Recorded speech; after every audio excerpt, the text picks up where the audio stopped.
Hey guys, welcome back to the channel accounts वाला। आज हम लोग बात करने वाले हैं नेशनल इनकम के बारे में। और हाँ, मैं आज साथ साथ बता दूं कि भैया नेशनल इनकम का पूरा चैप्टर इस वीडियो में आपका कंप्लीट हो जाएगा। जी हाँ। और आप पेन कॉपी अपनी निकाल लीजिए, जो भी मैं यहाँ पे कराऊंगा साथ साथ आप नोट्स बनाते चलिएगा। ठीक है, चलिए स्टार्ट करते हैं नेशनल इनकम। और मैं बता दूं साथ साथ कि इस वीडियो में हम लोग पूरा नेशनल इनकम का पहले कॉन्सेप्ट समझेंगे, एक एक थ्योरी समझेंगे। उसके बाद हम नेशनल इनकम का तीनों मेथड्स कहें तो आपका जो तीनों मेथड है, income method, production method, expenditure method, तीनों मेथड से हम क्वेश्चन सॉल्व करेंगे, न्यूमेरिकल सॉल्व करेंगे और पूरा पूरा नॉलेज हम इस चैप्टर का नेशनल इनकम का इस वीडियो के थ्रू ले लेंगे। और हाँ, मैं इसकी गारंटी देता हूँ कि यदि आप मेरा वीडियो पूरा देख लेते हैं तो आपको बुक उठा के सिर्फ और सिर्फ थ्योरी को देखना रहेगा। उसके बाद जितनी भी आपका जो कॉन्सेप्ट है सब आपको यहाँ पे क्लियर ही ऑलरेडी हो चुका रहेगा। ठीक है, तो बस मैं यही कहूँगा कि आप पेन कॉपी निकाल लीजिए और मेरे साथ साथ जितना भी मैं कराऊंगा नोट करते चलिए और समझते चलिए। ठीक है, चलिए स्टार्ट करते हैं national income.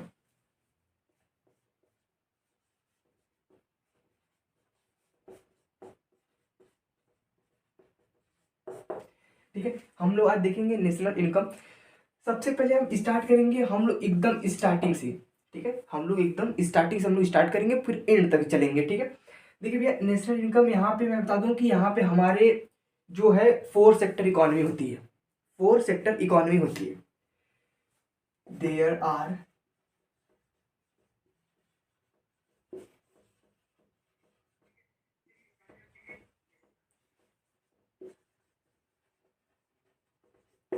There are four sector economy.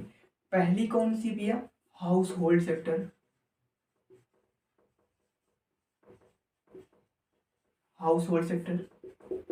दूसरा कौन है? Firm sector. ठीक है, तीसरा गवर्नमेंट।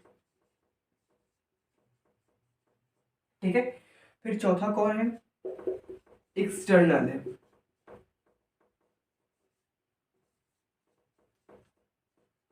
ठीक है, आपकी फोर सेक्टर इकोनॉमी होती है।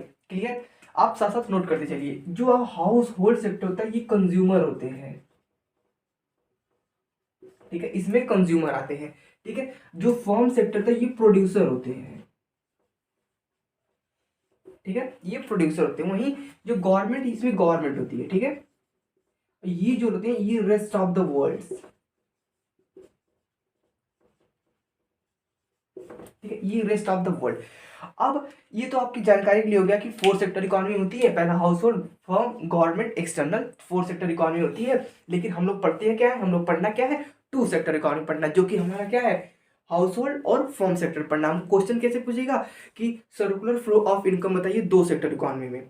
ठीक है, दो सेक्टर इकोनॉमी में सर्कुलर फ्लो ऑफ इनकम बताइए हमको। ठीक है, तो अभी हम इसको नोट करिए, फिर हम आपको सर्कुलर फ्लो ऑफ इनकम बताते हैं टू सेक्टर इकोनॉमी में। क्लियर? अभी आप इसको नोट करिए। चलिए, अब देखिए circular flow of income in two sector economy. डाल दीजिए वहां heading, circular flow of income in two sector economy. ठीक है, टू सेक्टर इकोनॉमी क्या होती है? देखिए इसको हम लिखेंगे कैसे, इसकी डेफिनेशन क्या है? डेफिनेशन में आप कह सकते हैं कि flow of income, flow of income in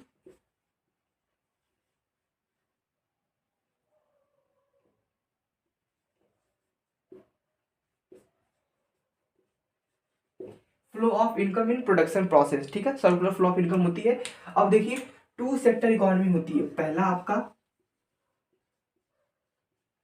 house hold sector है और दूसरा फर्म सेक्टर। ये आपको ग्राफ बना के दिखाना पड़ेगा जब ऐसा क्वेश्चन पूछेगा तो। ठीक है, आप ये ग्राफ अपने दिमाग में आप अच्छी तरह से बैठा लीजिए। देखिए भैया हाउस होल्ड सेक्टर कौन? कंज्यूमर। फर्म कौन? प्रोड्यूसर। इतना पता है आपको। अब देखिए इसमें सर्कुलर फ्लो ऑफ इनकम बताना है कि कौन क्या देता है और इनकम का फ्लो होता कैसे है। ठीक है, अभी देखिए हाउस होल्ड सेक्टर कौन? मान लीजिए हम लोग। ठीक है, हम लोग मतलब कंज्यूमर हम लोग। ठीक है, ऐसे मान लीजिए ये क्या देते हैं भैया? ये अपनी फैक्टर सर्विस देते हैं। क्या देते हैं? फैक्टर सर्विस देते हैं। ठीक है, फैक्टर सर्विस, रेंट। ठीक है, ये सब उनको दिया जाता है। फर्म उसके बदले में क्या देती है इनको? फैक्टर पेमेंट करती है। क्या करती है? Factor payment. ये क्या देते हैं, फर्म को फैक्टर सर्विस देते हैं, उसके बदले में फर्म इनको फैक्टर पेमेंट करती है। अब क्या होता है, अब यहां से जो फर्म है, फर्म इनको क्या देगी, फर्म ने कुछ बनाया होगा, प्रोड्यूस किया, फर्म ने इनको गुड्स देगी, फर्म हम लोग को गुड्स देगी, जो कुछ बनाइए फर्म को देगी गुड्स एंड सर्विसेज, ठीक है। अब इसके बदले में हम इनको पेमेंट करेंगे, भैया आप कोई चीज लोगे तो पेमेंट तो करोगे ना, तो उसके बदले में आप पेमेंट करेंगे, तो क्या लिखेंगे, payment for goods and services, ठीक है, payment for goods and services. Clear है इतना, यही आपका पूरा पूरा सर्कुलर फ्लो ऑफ इनकम है, ठीक है। आपको जब पूछेगा तो आप लिखेंगे flow of income in production process, फिर आपको दो सेक्टर इकोनॉमी कौन सी, हाउस होल्ड और फर्म के बीच में आपको ऐसे बना बना के रिलेशनशिप दिखा देना है, क्या कि हम उनको क्या देते हैं, फैक्टर सर्विसेज देते हैं, तो उसके बदले हमको पेमेंट करते हैं, ठीक है। फिर क्या करते हैं, जब ये गुड्स बना लेते हैं तो हमको अपना गुड्स देते हैं, उनके बदले हम उनको पेमेंट करते हैं, ठीक है। देखिए एक बार ये सर्विस दिए, ये पेमेंट किए, एक बार ये इनको गुड्स दिए, एक बार ये पेमेंट किए, ठीक है, तो ये होता है। और एक बात और ध्यान दिए, यहाँ पे एक क्वेश्चन आता है रियल फ्लो और नॉमिनल फ्लो का, ठीक है। अब यहीं पे आप नोट कर लीजिए, जहां पे अपने नोट्स में लिख लीजिए कि जहां पे जो पेमेंट होती है, ठीक है ना, जहाँ पे मनी का ट्रांसफर होता है वो होता है नॉमिनल फ्लो, ठीक है। ये है क्या है, ये आपका नॉमिनल फ्लो है, जहां पे मनी का ट्रांसफर होता है वो होता है नॉमिनल फ्लो होता है, ठीक है। और यहाँ पे सर्विसेज का होता है, ये होता है क्या, रियल फ्लो होता है, ठीक है, ये रियल फ्लो होता है, ठीक है। अब देखिए यहाँ पे भी रियल फ्लो हो गया, यहाँ पे भी रियल फ्लो हो गया,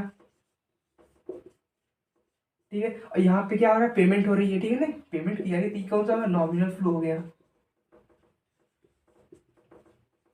ठीक है। क्लियर हुआ, देखिए ये आपका रियल फ्लो हो गया, ये नॉमिनल फ्लो हो गया, ये रियल फ्लो हो गया, ये नॉमिनल फ्लो हो गया, ठीक है। यहाँ पे गुड्स एंड सर्विस होगा और रियल, जहाँ पे पैसा होगा वो नॉमिनल फ्लो होगा, ठीक है ना। अब इसकी डिफिनेशन हम नॉमिनल फ्लो और रियल फ्लो की हम डिफिनेशन देखते हैं, फिलहाल इसको आप स्क्रीनशॉट लीजिए। क्लियर, चलिए भैया अब देखिए, ये डिफिनेशन है रियल फ्लो और नॉमिनल फ्लो की, ठीक है। Real flow refers to flow of factor service from household sector to firm and flow of goods and service from firm to household, ठीक है। इसको हम फिजिकल फ्लो भी कहते हैं, रियल फ्लो को फिजिकल फ्लो भी कहते हैं। नॉमिनल फ्लो देखिए, नॉमिनल फ्लो मैंने बताया था जहाँ पे पैसे का लेन देन होता है, जहाँ पे पैसे का ट्रांसफर होता है कहे तो वो होता है nominal flow, flow of money from firm, ठीक है, फर्म टू हाउस होल्ड, ठीक है, और हाउस होल्ड टू फर्म, इसको हम क्या बोलते हैं, नॉमिनल फ्लो, इसको हम मनी फ्लो भी कहते हैं। अभी आपको मैं क्विक रिकैप करा दूं, जो आपने पिछला ग्राफ आपने देखा हुआ था, ठीक है, उससे आप यहाँ पे समझ जाएंगे। देखिए यहाँ पे क्या था, हाउस होल्ड था, यहाँ पे फर्म सेक्टर था, ठीक है ना। यहाँ से आप क्या करते थे, आपको फैक्टर क्या करते थे, फैक्टर सर्विस देते थे आप, इसके बदले में आपको फैक्टर फैक्टर पेमेंट मिलती थी ना। उसके बाद क्या होता था, यहाँ पे ये आपको गुड्स एंड सर्विस देते थे, क्या गुड्स एंड सर्विस देते थे, फिर ये क्या आप करते थे, उसके बदले में आप पेमेंट करते थे, ठीक है ना।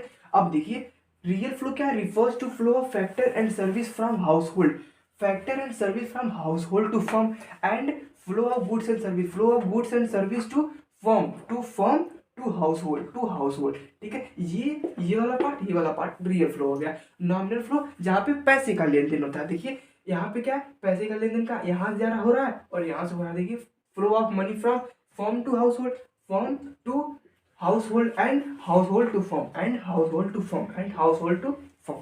क्लियर है, ग्राफ के जो आप यहाँ पे ये पढ़े थे, आप यहाँ पे जो आपने सर्कुलर फ्लो पढ़ा था टू सेक्टर इकोनॉमी में, इसमें आपको रियल और नॉमिनल फ्लो को ध्यान में रखना है। और आपके एग्जाम में पूछ देगा कि आप जो आपके टू सेक्टर इकोनॉमी आपको बताना रहेगा सर्कुलर फ्लो ऑफ इनकम, तो आप इजीली बता भी पाएंगे अगर आपके दिमाग में ये रहेगा तो, ठीक है। मैं आशा करता हूँ कि आपको अभी ये समझ में आया होगा, ठीक है। अभी हम अगले पड़ाव पे चलते हैं और अगली टॉपिक हम लोग डिस्कशन करते हैं, फिलहाल आप इसका स्क्रीनशॉट लीजिए, ओके।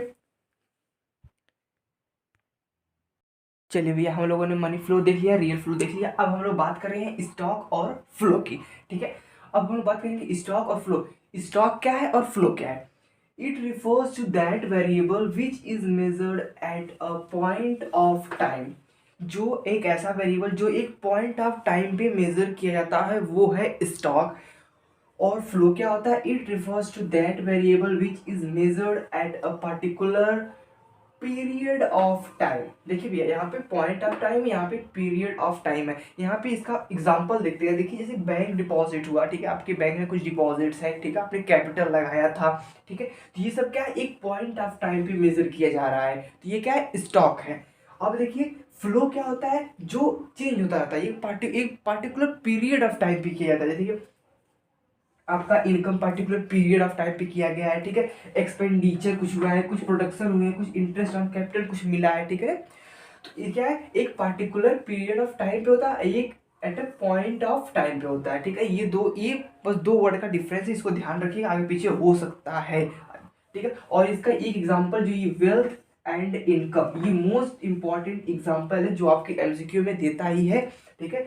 उसमें से पूछ सकता है कौन सा इनकम है, सॉरी कौन सा स्टॉक है, कौन सा फ्लो है, ठीक है। तो आप एग्जांपल इसको मोस्ट इंपॉर्टेंट में रखिएगा, इनकम और वेल्थ को, ठीक है। अभी 4 एग्जांपल है, 4 एग्जांपल को अच्छी तरह से आप अपने नोटबुक पे नोट करते चलिए। और ये इसको स्टॉक कॉन्सेप्ट है, इसको एक हम क्या कहते हैं? एक स्टैटिक कॉन्सेप्ट है।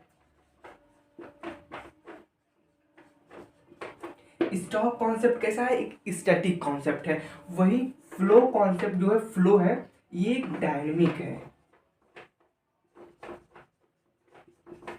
ये एक डायनेमिक कॉन्सेप्ट है, ठीक है ना, जो हमेशा चेंज होता रहता है, डायनेमिक है ये, ठीक है। स्टॉक हो गया, फ्लो हो गया। हम लोगों ने क्या क्या देख लिया भैया? हम लोगों ने जो circular flow of income, two sector economy हमने समझ लिया। फिर रियल फ्लो, मनी फ्लो हमने समझ लिया।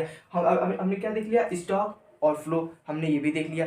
अब हम लोग आगे बात करेंगे नेशनल इनकम, ठीक है, फैक्टर इनकम, ट्रांसफर इनकम, हम लोग आगे अब देखते चलेंगे। फिलहाल आप इसको नोट करिए, ठीक है। एग्जाम्पल मोस्ट इंपॉर्टेंट इसकी एग्जाम्पल है, ठीक है। चलिए इसका नोट करिए अभी आप इसको। चलिए ठीक है, अब देखते हैं हम लोगों ने समझ लिया, ठीक है। अब हम लोग देखते हैं नेशनल इनकम। उससे पहले हम दो वर्ड जानेंगे, एक होता है ट्रांसफर इनकम, एक होती है फैक्टर इनकम, ठीक है। एक होती है ट्रांसफर इनकम,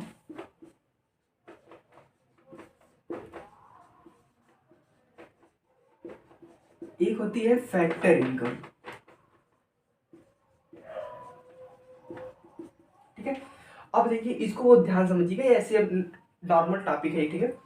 जो ट्रांसफर इनकम होती है इसको कहते हैं अनअर्न्ड इनकम,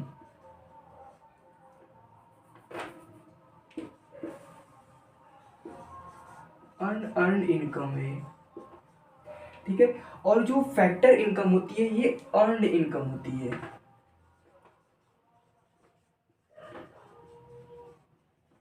ठीक है। सिंपल शब्दों में कहें, जो ट्रांसफर इनकम है ये अर्न इनकम है, फैक्टर इनकम जो होती है ये अर्न इनकम होती है। जैसे ट्रांसफर इनकम क्या होती है? जैसे आपको कोई गिफ्ट मिल गया, ठीक है, डोनेशन पैसा मिला, चैरिटी मिली, तो ये सब क्या है? ट्रांसफर इनकम है। फैक्टर इनकम क्या होती है? आपने कुछ सर्विस दिया, उसके बाद आपको पैसा मिला, ठीक है ना, तो ये क्या है? फैक्टर इनकम, यानी कुछ दे के, कुछ मेहनत करके जो आप कमा रहे हैं, ये फैक्टर इनकम होती है। ऐसा नहीं कि आपको गिफ्ट दे दिया, ठीक है, हमारी फैक्टर इनकम होगी, नहीं, ऐसा बिल्कुल नहीं है, ठीक है। होता क्या है? ट्रांसफर इनकम, फैक्टर इनकम यही होती है। जो अर्न इनकम होती है वो फैक्टर, अर्न इनकम वो ट्रांसफर इनकम होती है। इतना क्लियर है? अब हम बात करते हैं नेशनल इनकम की, ठीक है। चलिए अब हम बात करते हैं नेशनल इनकम की, ओके, ठीक।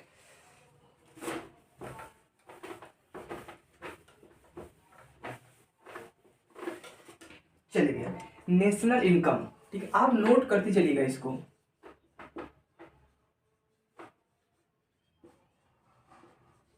ठीक है, नेशनल इनकम क्या होती है? देखिए अभी तक हम लोगों ने अच्छा खासा कॉन्सेप्ट समझते आ रहे हैं, ठीक है।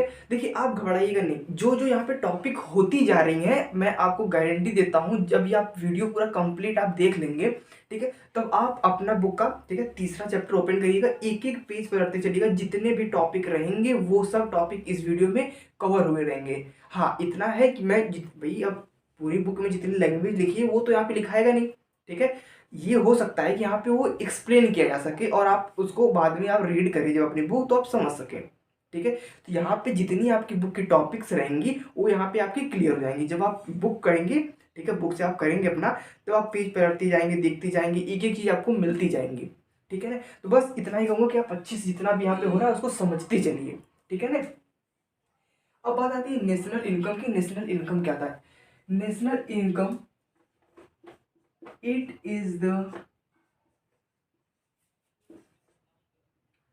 इनकम, ठीक है,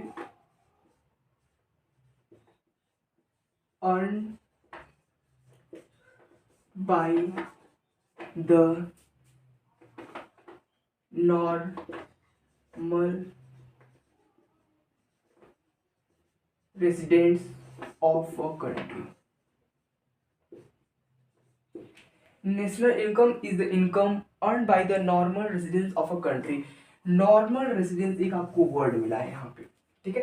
अब आप कहेंगे ठीक है, मतलब एक नेशनल इनकम एक ऐसी इनकम है जो हमारे नॉर्मल रेजिडेंस के द्वारा कमाई जाती है, ठीक है ना, वही तो इनकम है, वही नेशनल इनकम है। तो आप कहेंगे नॉर्मल रेजिडेंस, एक नया वर्ड मिला आपको, इसका मीनिंग क्या है? देखिए भैया, नॉर्मल रेजिडेंस कौन है कि आपके कंट्री में तो है ही है वो लोग जो बाहर के लोग हैं, कहे तो आप फॉरेनर है, ठीक है। मान लीजिए कोई विदेशी है आपके कंट्री में, इंडिया में, ठीक है, आपके इंडिया में, ठीक है, आया क्या करने के लिए? पढ़ने के लिए आया है, ठीक है, या फिर अपना इलाज कराने के लिए, मेडिकल कुछ के लिए आया, किसी पर्पज से आया हुआ है, ठीक है। अगर वो 1 साल से ज़्यादा यहाँ पे रहता है, ठीक है, 1 साल से ज़्यादा हमारे भारत में रहता है, वो हमारा नॉर्मल रेजिडेंस हो जाएगा, ठीक है। मतलब ओवरऑल जितने लोग यहाँ पे हैं, कौन? जो 1 साल से ज़्यादा है, विदेशी की बात हो रही है, हम लोग तो हैं ही, जो विदेशी बाहर से आ रहे हैं, अगर हमारे देश में 1 साल से ज़्यादा है, 1 साल से कम रहेंगे तो वो नॉर्मल रेजिडेंट नहीं काउंट किए जाएंगे, ठीक है। 1 साल से ज़्यादा है वो नॉर्मल रेजिडेंस हमारे कंट्री के रहेंगे। तो मतलब कही जा रही है कि national income is the income earn by the normal residence of a country. हमारे जो नॉर्मल रेजिडेंस की ही इनकम का एक सम टोटल है। क्या है? सम टोटल है, ठीक है। यहाँ पे लिख दीजिए सम टोटल ऑफ इनकम, यहाँ पे लिखिए sum total of income, sum total of income, ठीक है ना। It is the sum total of income earn by the normal residence of a country, ठीक है ना। ये होती है नेशनल इनकम। और एक पॉइंट लिखिएगा, इट इंक्लूड्स ओनली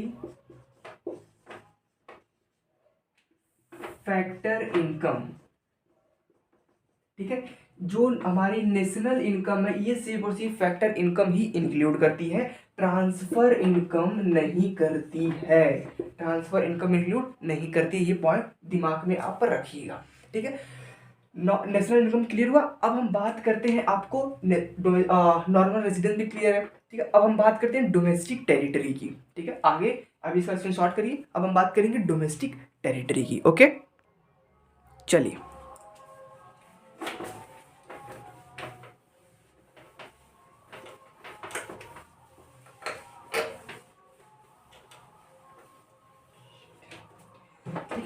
अब देखिए बात करते हैं हम डोमेस्टिक टेरिटरी क्या, डोमेस्टिक टेरिटरी होती क्या, ठीक है। अभी आपको यहाँ पे इंडिया का मैप दिखाई दे रहा होगा, ठीक है, थोड़ा सा दिखाई दे रहा होगा। ये जो हमारा इंडिया का मैप है, ठीक है, अभी इसको फिलहाल सपोज कर लीजिए कि ये जो आपका इंडिया का मैप है,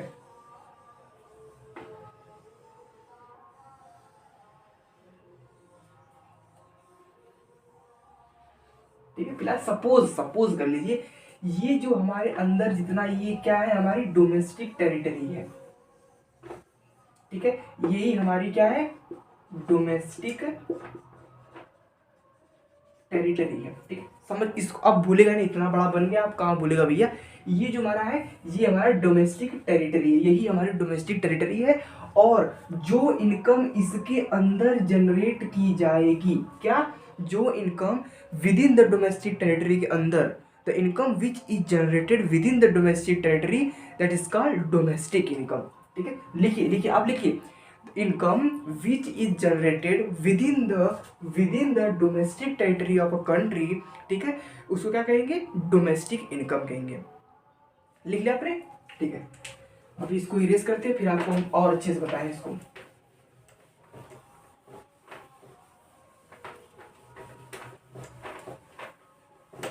ठीक है, आपने लिखा डोमेस्टिक इनकम में क्या लिखा?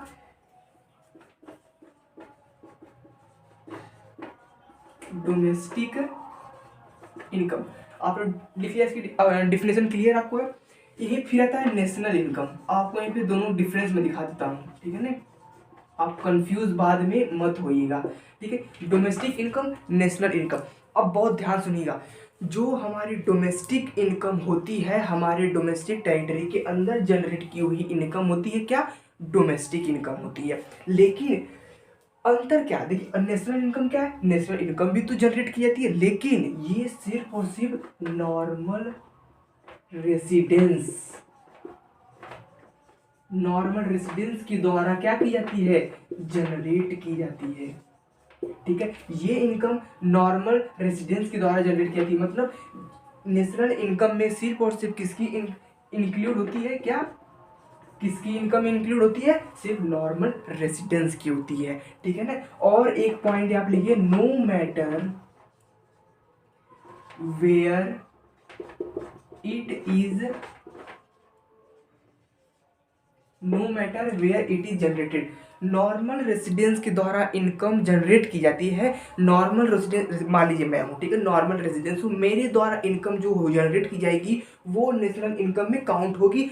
मैटर नहीं करेगा कि मैं कहाँ कमा रहा हूँ, विदेश में हूँ या फिर इंडिया में हूँ, ठीक है, no matter where it is generated. लेकिन डोमेस्टिक इनकम क्या है, हमारे डोमेस्टिक टेरिटरी के अंदर ही, डोमेस्टिक टेरिटरी के अंदर ही जनरेट की जाएगी, ठीक है ना। यहाँ पे नॉर्मल और जो है नॉन, मतलब आप कह सकते हैं इसको रेसिडेंस और non residence, residence non residence दोनों के द्वारा जनरेट की जाएगी डोमेस्टिक इनकम। कहेगी कहाँ की जाएगी, with in the domestic, with in the domestic territory, ठीक है। हैंड राइटिंग थोड़ा समझिए क्योंकि मैं बोल रहा हूँ, मैं आशा करता हूँ कि आप लोग मेरी बातों को ज़्यादा सुन रहे होंगे, ठीक है ना। डोमेस्टिक इनकम क्या होती है भैया, क्लियर है, मतलब रेसिडेंस और नॉन रेसिडेंस दोनों के द्वारा जनरेट की जाती है, कहाँ पे, with in the domestic territory, ठीक है। नेशनल इनकम क्या है, सिर्फ और सिर्फ नॉन रेसिडेंस के द्वारा ही जनरेट की जाती है, ठीक है, नॉर्मल रेसिडेंस के द्वारा ही जनरेट की जाती है, ठीक है। इसका ही सिर्फ इंक्लूड किया जाता है नेशनल इनकम, आप लोगों को पता ही है, लेकिन no matter where it is generated, ठीक है। यहाँ पे क्या है, no matter who is generated, no matter who is generated. अभी देखिए ये पॉइंट आपको क्लियर हो जानी चाहिए, ये पॉइंट और ये पॉइंट, ठीक है। No matter who is generated, कौन जनरेट कर रहा है, ठीक है, no matter where it is generated, clear है अभी यहाँ पे। चलिए भैया, हो गया होगा स्क्रीनशॉट इसका, समझ लिए होंगे आप लोग, ठीक है।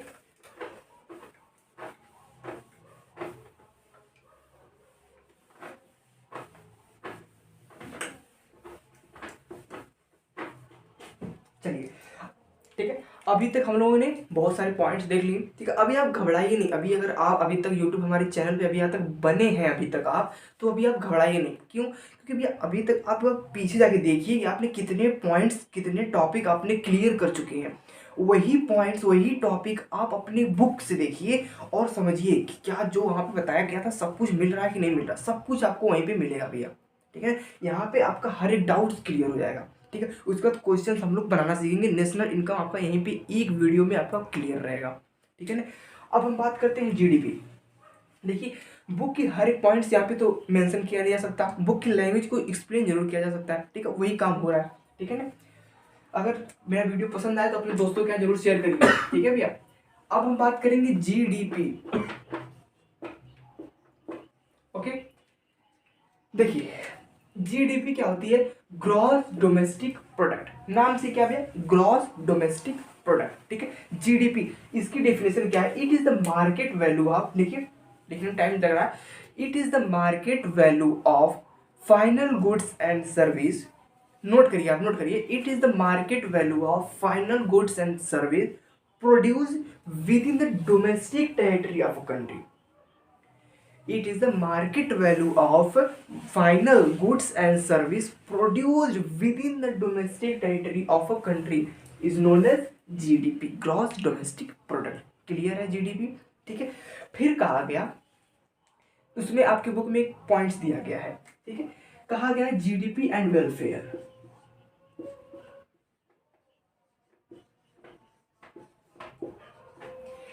अब देखिए जीडीपी और पता चल गया। वेलफेयर माने क्या होता है, भला होना, ठीक है, भला होना, जीडीपी वेलफेयर, ठीक है। कहा जाता है कि अगर आपकी जीडीपी जो है वो बढ़ती है, जीडीपी बढ़ती है तो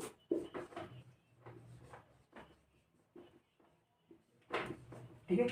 अभी आप ऐसे समझ लीजिए कि अभी हमने क्या पढ़ा कि market value of final goods and service produce with in the domestic territory of a country, उसको जीडीपी कहते हैं। तो अगर बताइए, अगर आप प्रोडक्शन आपका बढ़ेगा तो जीडीपी भी आपकी बढ़ेगी। जब आपका प्रोडक्शन बढ़ेगा तो कहीं कहीं जीडीपी बढ़ेगी, तो कहीं कहीं आपका वेलफेयर भी होगा। वेलफेयर यानी गरीबों का भला भी होगा, हुआ कि नहीं। देखिए जीडीपी बढ़ी, प्रोडक्शन बढ़ा, वेलफेयर भी होगा। लेकिन इसमें एक्सेप्शन दिया गया है। एक्सेप्शन कहें तो कि विरोधाभास, मतलब ऐसा भी है कि होता भी नहीं है। क्या, मैं कुछ पॉइंट्स लिखाऊंगा आपको, ठीक है, अपने शब्दों में, ठीक है, उसको अगर आप नोट करिएगा। हमारे पास नोट्स हैं, अपने नोट्स हम कराएंगे आपको, ठीक है। पहला पॉइंट है डिस्ट्रीब्यूशन ऑफ जीडीपी। पहला पॉइंट है डिस्ट्रीब्यूट, क्या अभी मैं क्या लिखा रहा हूँ, देखिए जीडीपी मैंने क्या बताया, जीडीपी एंड वेलफेयर, ठीक है। प्रोडक्शन बढ़ेगा, जीडीपी बढ़ेगी, जीडीपी बढ़ेगा तो वेलफेयर भला भी होगा। लेकिन भला कब नहीं होगा, इस तरह नहीं हो रहा। देखिए कैसे नहीं हो रहा है। डिस्ट्रीब्यूशन ऑफ जीडीपी पहला हो रहा है। इसमें क्या हो रहा है, लिखिए आप, with in increase in the level of GDP, with in increase in the level of GDP distribution of goods and service also increase, ठीक है। बट नोट करते चलिए, आप पॉज करके नोट करते चलिए, but the distribution is unequal, ठीक है। Welfare level of poor people में नॉट राइज, वेलफेयर में पुअर पीपुल में not rise, only fewer people get this benefits. हो क्या रहा है डिस्ट्रीब्यूशन ऑफ जीडीपी में कि प्रोडक्शन तो बढ़ रहा है, सब कुछ तो हो रहा है, लेकिन उसका फायदा सिर्फ और सिर्फ कुछ ही लोग को हो रहा है, गरीबों को फायदा नहीं हो रहा है। अनइक्वल डिस्ट्रीब्यूशन हो रहा है यहाँ पे, ठीक है। दूसरा पॉइंट है कंपोजिशन ऑफ जीडीपी। क्या है दूसरा पॉइंट है, कंपोजिशन ऑफ जीडीपी। आप नोट करते चलिए, दूसरा पॉइंट है कंपोजिशन ऑफ जीडीपी, ठीक है। फिर तीसरा पॉइंट आपको मिलेगा barter system, sorry barter system of exchange, ठीक है। बार्टर सिस्टम आप लोगों ने पढ़ा ही है। बार्टर सिस्टम क्या होता है, वही कि मतलब गुड्स के बदले गुड्स का आदान प्रदान करना, ठीक है ना, C2C आपने पढ़ा ही था। इसमें क्या होता है, अब बात बताइए कि हम लोग जब जीडीपी काउंट करेंगे तो सिर्फ मॉनेटरी ट्रांजेक्शन का ही तो रिकॉर्ड होता है, लेकिन बार्टर सिस्टम में तो मॉनेटरी ट्रांजेक्शन कहाँ से होता है। आप गुड्स के बदले गुड्स, कपड़े के बदले कपड़े, अनाज के बदले अनाज, मॉनेटरी जो ट्रांजेक्शन तो हो ही नहीं रहा है, ठीक है। तो इसमें क्या हो रहा है, ये कहीं ना कहीं इसमें इंक्लूड किया जाता है, बार्टर सिस्टम ऑफ एक्सचेंज, ठीक है। ये 3 पॉइंट्स आपको आप नोट कर लीजिए, ठीक है। जीडीपी क्या है आपने नोट कर लिया, जीडीपी एंड वेलफेयर क्या होता है, कैसे होता है, आप लोगों ने ये समझ लिया है। अब हम लोग सीधा बात करेंगे, अब जो जैसे हम लोग का न्यूमेरिकल बनेगा, अब सीधा हम लोग उस पे जाएंगे कैसे हम लोग का न्यूमेरिकल बनेगा, ठीक है ना। अभी तक आप मेरा वीडियो जो भी अच्छा लगा हो प्लीज़ अपने दोस्तों के यहाँ शेयर करिए, ताकि मेरा मनोबल इस तरह उठे और आप लोग की अच्छी अच्छी वीडियो लाता रहूँ। प्लीज़ लाइक करिए मेरे चैनल को। चलिए अब आपका मेन जहां से आपका न्यूमेरिकल बनेगा, अब वो होने जाना जा रहा है स्टार्ट, ठीक है। अब यहाँ पे मैं जो भी कराऊंगा, ठीक है, बहुत ध्यान से देखिएगा, उसको समझिए, एक ग्राफ की तरह अपने दिमाग में बैठा लीजिएगा। फिर आपका जो नेशनल इनकम है, कब कहाँ से कहाँ जाते हैं, कैसे होता है, सब आपका फिट जाएगा यहीं पे, ठीक है। चलिए स्टार्ट करते हैं। देखिए सबसे पहले ग्रॉस, ठीक है, यहाँ लिख लीजिए नेट, क्लियर। फिर यहाँ पे लिख लीजिए नेशनल, ठीक है, यहाँ पे लिख लीजिए डोमेस्टिक,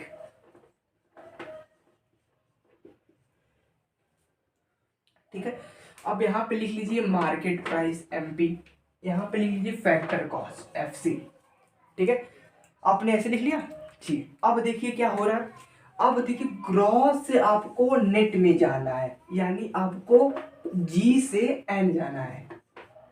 ये मैं लर्न करने का ट्रिक बता रहा हूँ, G से N जाना है, और यहाँ N मीन्स नेशनल से D जाना है, N से D जाना है, और MP से FC जाना है। ऐसे आपको जो वहाँ पे आपको कन्वर्ट ऐसे ही करना पड़ेगा, ठीक है ना। ग्रॉस से नेट जाना है आपको, तब हम क्या करते हैं भैया, तब हम करते हैं माइनस, क्या माइनस, डेप्रिसिएशन, माइनस डेप्रिसिएशन करते हैं। फिर वही क्या होता है, अगर हमको नेट से यहाँ जाना हो तो हम क्या करेंगे, तो हम करेंगे प्लस डेप्रिसिएशन, ठीक है, प्लस डेप्रिसिएशन करेंगे। फिर क्या होता है, जब नेशनल से डोमेस्टिक जाना हो और डोमेस्टिक से नेशनल आना हो तब हम क्या करेंगे, यानी डी टू एन जाना हो या फिर एन टू डी जाना हो। अगर एन टू डी जाना है, नेशनल से डोमेस्टिक जाना है आपको, तो माइनस करेंगे क्या, N F I A, net factor income from abroad. ठीक है, net factor income from abroad. ठीक है, डोमेस्टिक से नेशनल जाना है तो क्या करेंगे, हम प्लस करेंगे क्या, एन एफ आई ए, या फिर हम इस पर क्वेश्चन करवाएंगे तो आपको क्लियर होगा अच्छे से। फिर M P to F C जाना है आपको और F C to M P आना है। अब देखिए एम पी टू यानी मार्केट प्राइस से फैक्टर कॉस्ट जाना है, तो आप क्या करेंगे, माइनस करेंगे एन आई टी। अब करेंगे एन आई टी क्या है, नेट इनडायरेक्ट टैक्स। अब यहाँ से यहाँ ना तो क्या करेंगे, प्लस करेंगे N I T, net indirect tax. और नेट इनडायरेक्ट टैक्स का फॉर्मूला यहीं पे लिख लीजिए, ऐसे ही लिख लीजिए, N I T net indirect tax is equal to, इसका फॉर्मूला आप लिख लीजिए, indirect tax minus subsidies. Indirect tax minus subsidy, ये फॉर्मूला अपने दिमाग में आप रख लीजिए, इसको याद कर लीजिए साथ साथ इसी के। ठीक है ना, अभी आप इसका स्क्रीनशॉट लीजिए, कुछ भी नहीं है। अब आप कहेंगे एन एफ आई ए क्या है, अब यहाँ पे वो ध्यान सुन लीजिएगा, थोड़ा सा नया वर्ड था आपके लिए। ठीक है, मैं भी पीछे बताया नहीं। एन एफ आई का net factor income from abroad, बहुत ध्यान सुनिएगा, मैं वो अपने लैंग्वेज में बता रहा हूँ। ठीक है, मैं इंडियन हूँ, ठीक है, मैं जाके बाहर कमाया मेरी इनकम, कोई विदेशी आके मेरे इंडिया में कमाया उसकी इनकम।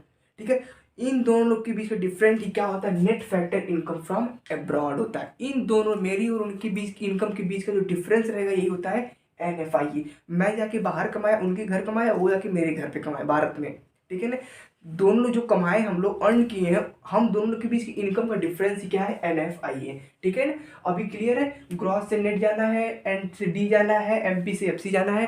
अब आप इसका स्क्रीनशॉट करिए, इसी को अपने दिमाग में आप बैठा लीजिए। ठीक है, उसके बाद हम लोग आगे चलते हैं। चलिए भैया, आप लोगों ने समझ लिया, उसके बाद हम लोग थोड़ा एक क्वेश्चन देख लें। ठीक है, ताकि हमारा जो डाउट है हम लोग पीछे करके आ रहे हैं, इसमें से उसमें जाना, इसमें से उसमें जाना। ठीक है ना, अभी वो क्लियर हो जाए, उसके बाद हम लोग मेथड्स पढ़ेंगे, जो नेशनल इनकम के 3 मेथड्स होते हैं ना। ठीक है ना, वो तीनों मेथड पढ़ेंगे, कौन, प्रोडक्शन, इनकम, एक्सपेंडिचर, तीनों मेथड होते हैं ना, फिर उन मेथड्स को हम पढ़ेंगे इसके बाद। ठीक है, अभी क्वेश्चन हम लोग देख लेते हैं थोड़ा। आपको गिवन है, फाइंड आउट करना है नेशनल इनकम, आपको क्या करना है, फाइंड आउट करना है। ठीक है, क्या फाइंड करना, नेशनल इनकम को फाइंड आउट करना। नेशनल इनकम बता दो मैं क्या होता है भैया, एन पी एफ सी होता है। नेशनल इनकम क्या होता है, एन पी एफ सी होता है। ठीक है ना, हमको गिवन है जीडीपी एमपी दिया हुआ है, डेप्रिसिएशन दिया, एनएफआई दिया, जीएसटी दिया है, सब्सिडीज दिया हुआ है, ये सब हमको दिए हुए हैं। ठीक है, अब आप कहेंगे ओहो कैसे होगा, अब मतलब दिया हमको निकालना, ये हमको ये सब दिया हुआ है। मैंने क्या बताया था, बस अपने दिमाग में वही रखिए, किसमें से किसमें जाना है। ठीक है, अभी अपने दिमाग में आप वही रखिए। ठीक है, अब देखिए जीडीपी है, सबसे पहले मुझे निकालना क्या है, मैं ऐसे लिख लेता हूँ, जो मुझे निकालना है एन पी एफ सी हमको निकालना है, उसको left hand side, left hand side. ठीक है ना, फिर जो हमको दिया है जीडीपी एमपी दिया है, जीडीपी एमपी दिया है। अब मुझे एक बात बताइए, जी से एन जाना है, ग्रॉस से नेट जाना है, ग्रॉस से नेट जाना है, दिमाग में नहीं, ग्रॉस से हमको नेट जाना है, यानी हमको इधर हम जी थे, हमको जी से एन जाना है कि नहीं भैया।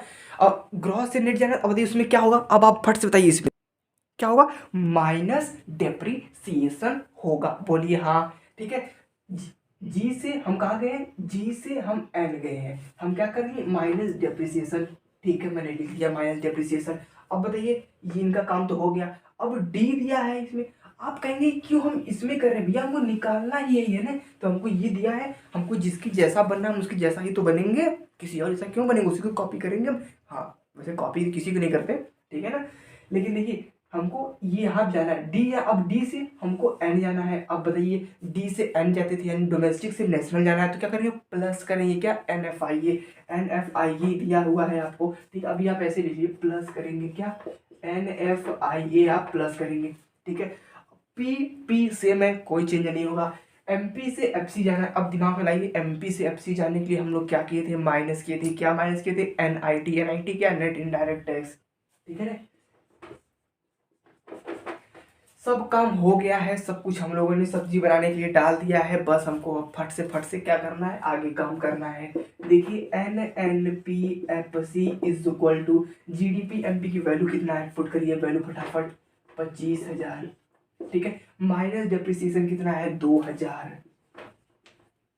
प्लस NFI कितना है 2,500, 250 है, ठीक है। माइनस NIT, अब NIT गए, अब कहेंगे अब GST सब्सिडी दिया, NIT तो ये दिया ही नहीं है, तो मैंने आपको फॉर्मूला लिखवाया था क्या, NIT is equal to indirect tax minus subsidies, ठीक है। इनडायरेक्ट टैक्स क्या है, GST है 700, माइनस सब्सिडीज क्या है 200, कितना आ गया 500 आ गया। NIT 500 आया कि नहीं आया, आ गया, सॉरी रियली सॉरी, ठीक है। कितना आया भैया, 500 आया, ठीक। बस आपको सॉल्व करना है, NNPFC आपको मिल गया। देखिए NNPFC इज इक्वल टू आपको 2.5, आपको 25,000 है यहाँ पे, इसको आप सॉल्व कर लीजिए भैया। क्या करेंगे, इसको पहले आप माइनस करिए, इसको 2.5 आप लिख लीजिए, यहाँ पे कितना आ गया 23,000 आ गया, ठीक है ना। इसको प्लस माइनस करेंगे तो आपका आंसर कितना आएगा 25, 700, 750, ठीक है, 22,250 है कि नहीं, ठीक है ना। इसको माइनस किया, ऐड करके इनको माइनस किया, 22,250 आपका NNPFC आ गया, इसका आंसर आ गया सीधा। अब बोलिए कैसे मैंने किया, बता रहा हूँ। आपको निकालना ये था, मैंने इधर पुट किया, जो दिया था मैंने यहाँ रखा, फिर G से N गया माइनस डिप्रिसिएशन, D से N गया प्लस NFI किया, सब वही कर रहा हूँ। फिर MP से FC गया माइनस NIT, फिर उसके बाद क्या, सबकी वैल्यू पुट किया, इनको निकाल लिया। यही तो करना है भैया। अब बताइए किसका खेला है, सब कुछ उसी का खेला है कि नहीं, ठीक है। तो अभी हम इस क्वेश्चन का स्क्रीनशॉट करिए, ठीक है। अब हम लोग आगे मेथड्स करेंगे, ठीक है। चलिए अब हम लोग बात करेंगे मेथड ऑफ नेशनल इनकम। जी हाँ, अब हम लोग बात करने वाले हैं मेथड ऑफ नेशनल इनकम। अभी तक हम लोगों ने बहुत कुछ देख लिया, बहुत सारे टॉपिक्स हमने देख लिए, कवर कर लिए, समझ लिए अच्छी तरीके से। और मैं ऐसा करता हूँ, आप अभी तक मेरे चैनल को सब्सक्राइब लाइक भी कर चुके होंगे और अपने कुछ दोस्तों के यहाँ शेयर भी कर चुके होंगे। अब हम लोग बात करने जा रहे हैं मेथड ऑफ नेशनल इनकम। सारी कहानी यहीं से स्टार्ट होती है और मेन क्वेश्चन आपका यहीं से ही आता है, ठीक है। अभी तक हम लोगों ने थ्योरी पोर्शन कवर किया, ठीक है, कि कहाँ से क्या होता है, किसका मीनिंग क्या होती है, कैसे, अभी हमने कॉन्सेप्ट समझ लिया है। अब हम लोग बात करने वाले हैं कि मेथड ऑफ नेशनल इनकम, क्या मेथड, क्या तरीका होता है क्या करने का, नेशनल इनकम कैलकुलेट करने का, आखिर तरीका क्या होता है। तो आप सभी लोग इतना तो जानते ही होंगे कि method of national income 3 method होते हैं। मेथड ऑफ NNPFC में इसलिए लिखा हूं ताकि आपको याद रहे। इसको हम क्या बोलते हैं भैया, नेशनल इनकम बोलते हैं,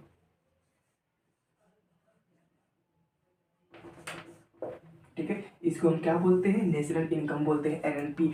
अब देखिए 3 मेथड होते हैं नेशनल इनकम कैलकुलेट करने के, ठीक है। आप भी अपने नोट्स निकालिए फटाफट, आप भी लिखना स्टार्ट करिए। 3 मेथड होते हैं नेशनल इनकम के। पहला मेथड है प्रोडक्शन मेथड, ठीक है। दूसरा है इनकम मेथड, ठीक है, इनकम मेथड है। और तीसरा है एक्सपेंडिचर।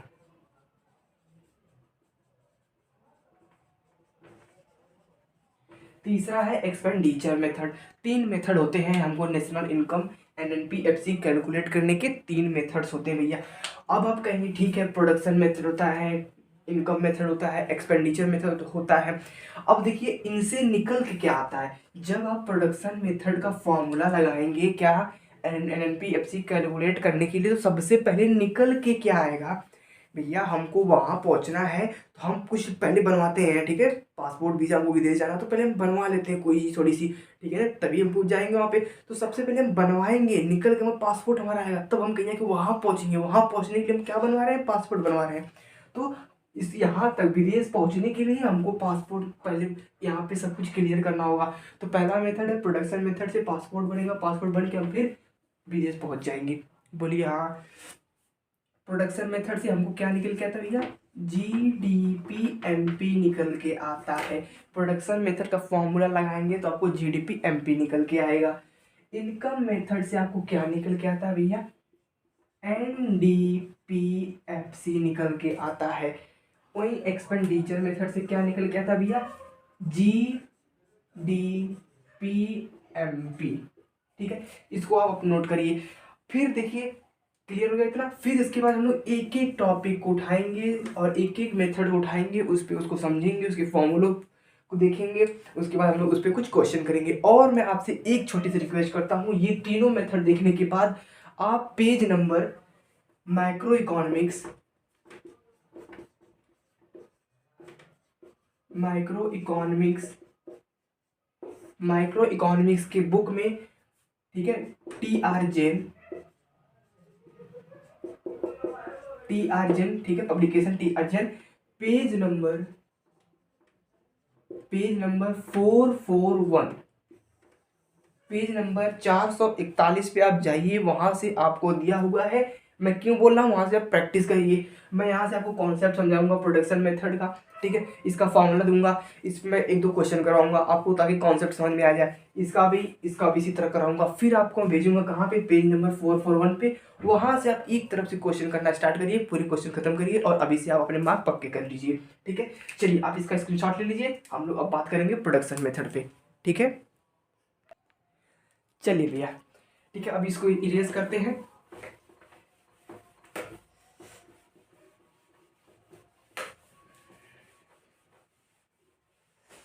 अगर वीडियो पसंद आए भैया अपने दोस्तों के यहाँ शेयर करते जाइए।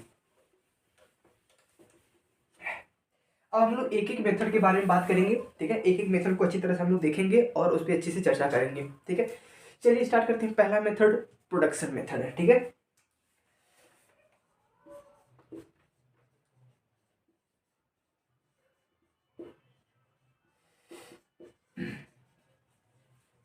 पहला मेथड है प्रोडक्शन मेथड। क्लियर, देखिए थोड़ा सा लाइट का अभाव था, अभी आशा करता हूँ कि रोशनी पूरी मिल रही है।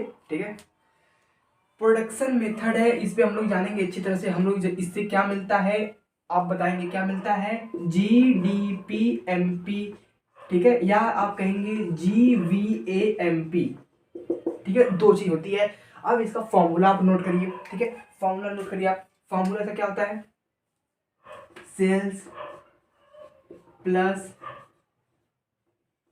Change in stock, sales plus change in stock minus intermediate consumption होता है।